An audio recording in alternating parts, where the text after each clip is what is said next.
Coach Ariel, and I'm on the roof of our Q Studios in New York.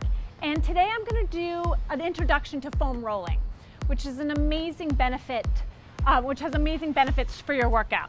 So it's great for recovery and increasing your flexibility and a whole bunch of other benefits.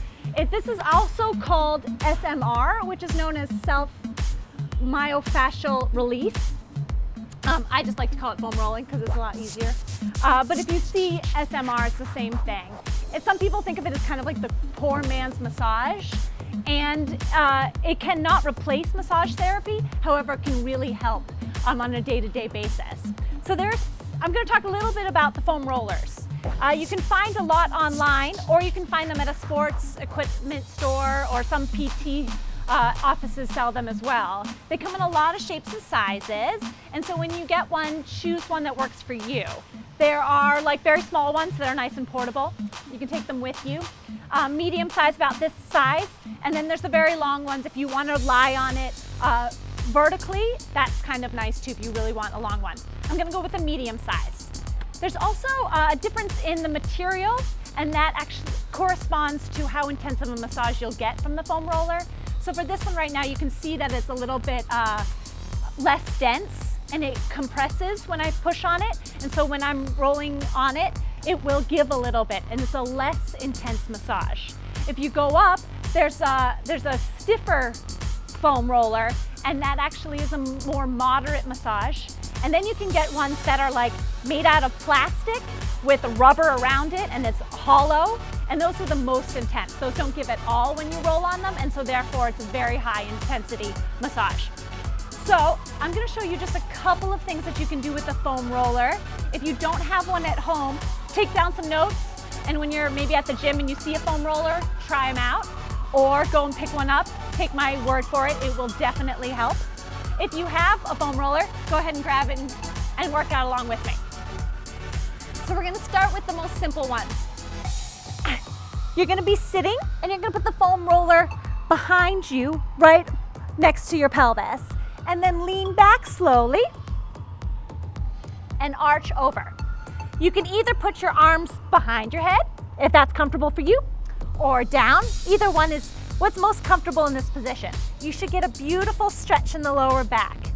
Then if you put your feet flat on the floor and lift your pelvis up a little bit, you can then maneuver yourself down the roller. Go slowly until you hit your shoulder blades. You can wait here a little bit. This is a great chest stretch.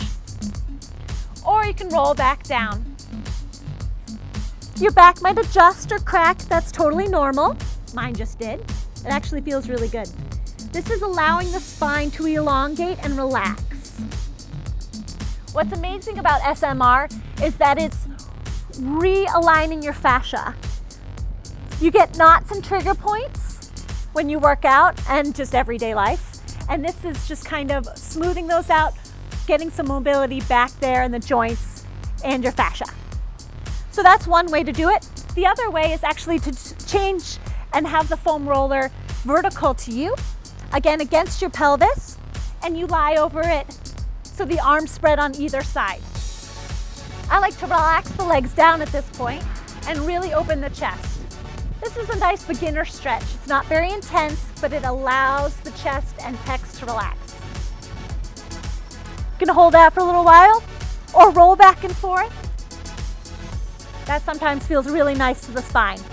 It's a soft, gentle stretch. As you notice, some of these positions are a little awkward to get into. Be careful, take your time, and do what feels good to your body. Just make sure that you find the muscle group that you're aiming for when you're stretching. So I'm going to move on and do the quads. So the quads, I'm going to do my right leg first, and so I'll kneel on my left next to it. And then keeping palms down on the floor, place your thigh against the foam roller. Using your arms and your legs to support, roll slowly towards the knee. Make sure not to get all the way to the knee or on top of the kneecap because it's bad for your knee. Just go right above it where the quad meets the knee. Roll slowly back and forth. So if you find one point that really is tight and hurts, that's normal, that's a trigger point. Just stay there for a little bit, try to breathe through it, try to relax it, and after about 20 seconds, it should give up. And then you can keep moving. You can go back and forth about 4 or 5 times, whatever feels good. Hopefully, the more you roll back and forth, the more the muscle relaxes and the deeper of a stretch you get. All right. Make sure to do both sides. Since I'm only doing a 20-minute video, I'm only going to show probably one side of each. Now, I was doing the top of the quad. Now I'm going to switch to your IT band that runs along from your hip down to your knee. So let me show you what that looks like. So this one, you're kind of in a side plank kind of position. Most of your weight is on one arm. The other one is supporting you. And again, place your hip along the foam roller. The top leg is bent as much as you need. If this helps you, put it all the way up by the foam roller. If this feels better to you, it's a little more intense of a massage, but you can do that as well. Then using your arms, you're rolling along the IT band, which is the side of your leg, to the knee. This tends to be a very intense massage, so be careful, take your time. Again, if you find that trigger point, that really tight spot, stay there for a couple seconds. Try to breathe through, try to picture it relaxing, and you'll increase the mobility in the fascia again. Again, moving up and down, so starting at the hip and moving all the way down slowly to where the foam roller is right in front of the knee, right above the knee, excuse me. And back. The IT band can get really tight on people, and it's a hard thing to stretch. So SMR is the best thing you can possibly do for that lovely tendon across there. So that was quads and IT bands. Also going to do the back side of the leg to the hamstrings. So you're going to sit in front of the foam roller this time. I'm going to switch legs. You can do both hamstrings at once or just one at a time, whichever feels better for you. Both legs, you have to have a little more pressure on the hands and support yourself a little bit more. However, you can get 2 done at the same time. So if you're rushed for time, don't do that. I'm going to do 1 at a time. So again, I'm putting the foam roller right above the knee, not directly behind the knee, right above the knee. Picking up my hips, keeping my weight on my hands, and slowly moving my body towards the foam roller towards my pelvis. Again, slow. If you're up for it, you can sit all the way up. This is a much more intense stretch and massage because all of your weight is down on the foam roller, so that it tends to be a little more intense. However, it's a little harder to balance. So be careful. Figure out what works best for you and for your intensity level. If you're doing both at the same time, they're both straight. You don't have to keep the legs locked or anything, but they're generally straight so that you can get the hamstring stretch. And down. Whenever you're moving, go slowly. Try to hit every point on that muscle. Try to relax as you do it. Breathe. Again, about 4 or 5 times up and down the body. All right. You can do a really intense hamstring stretch, right where the hamstring inserts into the pelvis, if you sit right on the edge of the foam roller. So I'm doing a little wider position this time so that the legs are in a slight second, a little wider than your hips, and then I'm actually balancing right where my leg bone meets my pelvis. That's where the insert for the hamstring goes into the pelvis, and it tends to be very intense. You can rock back and forth a little bit. Be careful. You can use your hands to balance, whatever you need in order to relax and release those fascia. Again, this is what it looks like from the other side. So a little bit wider. I'm on a slight diagonal with the body in regards to the foam roller. And then I'm going back and forth right where that hamstring inserts into the pelvis. So there's a lot of studies out there about whether you should do foam rolling before an exercise or after or both, ideally both. However, there is something to be said for the fact that you may not have enough time to do both. I prefer doing it before if I only have the chance to do one.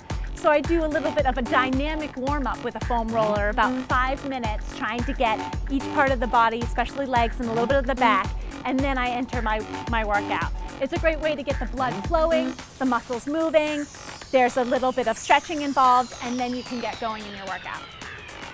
It also serves a great purpose afterwards and as a cool down and as a stretch. Stretching is fantastic and foam rolling is fantastic. You put the two together and it's the best of both worlds. All right, on to the calves. So again, you can do this 2 ways. You can do both at the same time.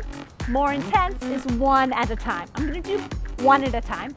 So I'm keeping the bottom leg as straight as possible, resting the second leg on top as crossing my ankles. Most of my weight is on my hands. Again, picking up the pelvis off the ground and then rolling from the ankle to right under the knee. Not all the way to the knee, but right before the calf meets the knee. Whew, this is intense. If you want, you can again rock back and forth. Try to relax that trigger point if you find one. Move back slowly.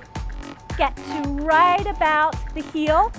That's your Achilles tendon. Again, you can go back and forth a little bit. Use your stomach muscles to support yourself on your hands. And then relax. Switch, other side, cross. Lift the pelvis up and roll forward. Again, if you need to adjust hands, go for it. This is about warming up and stretching, not about a strength move of trying to hold yourself up. Do what you need in order to get the fascia to release and to get the best massage you can. Ooh. Good, try to breathe. When you hit one of those points that's really tight, it's just a trigger point. Just stay there for a second, relax, try to breathe through it until it lets go. Again, gently back and forth 4 or 5 times is the way to think of these things. All right, I got one more. This is for the inner thighs. So again, this is a very awkward position to get into. However, you find the best way for you. What I do is I lie next to the foam roller on one side. I come into a parallel passe and I place the foam roller under my inner thigh, so right before the knee. And I'm kind of in a 90-degree angle. If you want to be a little bit lower, that works too. A little bit higher, whatever works for you to get the inner thigh. So we're going for this plane, this muscle right here. And then you're pushing slowly, rolling slowly towards your hip. And I'm taking my entire body and coming flat parallel to the floor. So then I'm in a nice passe position. This is very intense for the inner thighs. Try to relax. If it's easier, if you want to be up on your hands, that sometimes works for people too. I like to be down on my elbows so I can control a little bit more. Rolling back and forth. Foam rolling is excellent to increase mobility in the joints and also to decrease recovery time. So it gets the lactic acid moving out of your muscles, it gets fresh blood to your muscles, fresh oxygen to the muscles, and makes sure that you can come back to your exercise faster with less soreness. All right, again from the other side, I'll show you the other angle. Again, I'm lying next to the foam roller, coming to a nice passe position, and then rolling my body to parallel to the floor and back. You don't have to go all the way to the pelvis, just follow the muscle close to the hip flexor. And breathe. Stretching and foam rolling, you need the oxygen, you need to be able to relax. That releases the fascia, and when they're tense and holding it, breath is the most important thing to let that go. More. So the whole thing, if you think about 30 seconds aside, 30 seconds, you should be done in about 5 or 6 minutes if you're really moving along. This is a great way to warm up, a great way to cool down. You know, foam rolling, you can find these foam rollers pretty much anywhere. just like I said at the beginning, make sure that you pick the foam roller that works best for you. And I have several different sizes at home. I have one that I bring with me, is a little tiny one that I can fit in a suitcase. And then I have a big substantial one that lives at home. So when you're searching for one or when you go to buy one, keep that in mind too. If you have any questions, this was just a quick intro to SMR. If you have more questions and you want more ideas, please message me on kinetic.com, or you can find me on my website at arielshepley.com. I'm here every week, and check out the schedule to see what other classes we have on kinetic.com. Enjoy the rest of your Monday. Bye.